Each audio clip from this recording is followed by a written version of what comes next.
Bonjour, je m'appelle André Brugiroux.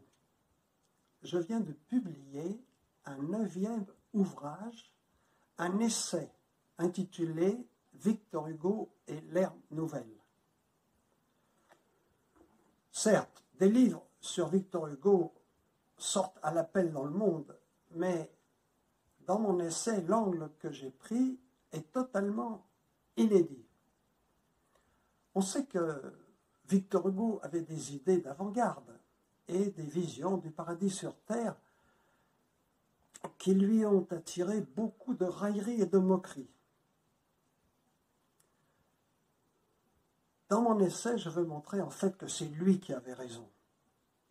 Personnellement, j'ai voyagé toute ma vie.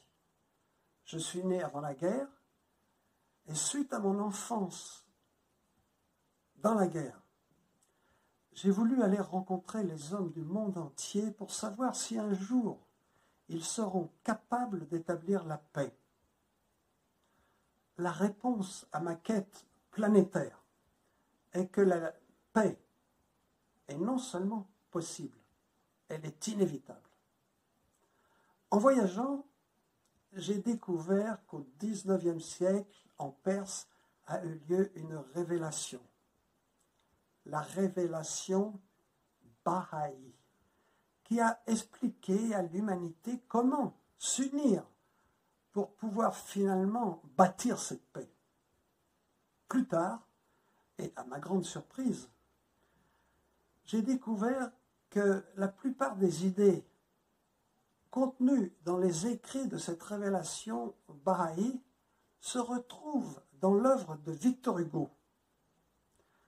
C'est ça qui m'a poussé à écrire cet essai pour montrer cette similitude étonnante et inconnue, et également le combat qui s'y trouve pour établir la paix, la justice et la fraternité dont on a tant besoin aujourd'hui.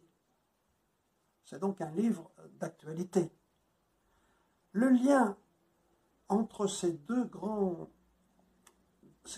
exilés qui ont vécu à la même époque et ont écrit énormément, c'est-à-dire Victor Hugo, l'immense poète, et Baha'u'llah. Baha'u'llah, l'auteur de la révélation persane, n'avait jamais été faite dans le passé, auparavant. Mais à mon avis, ce lien montre bien comment Victor Hugo a pu capter l'arrivée d'une ère nouvelle.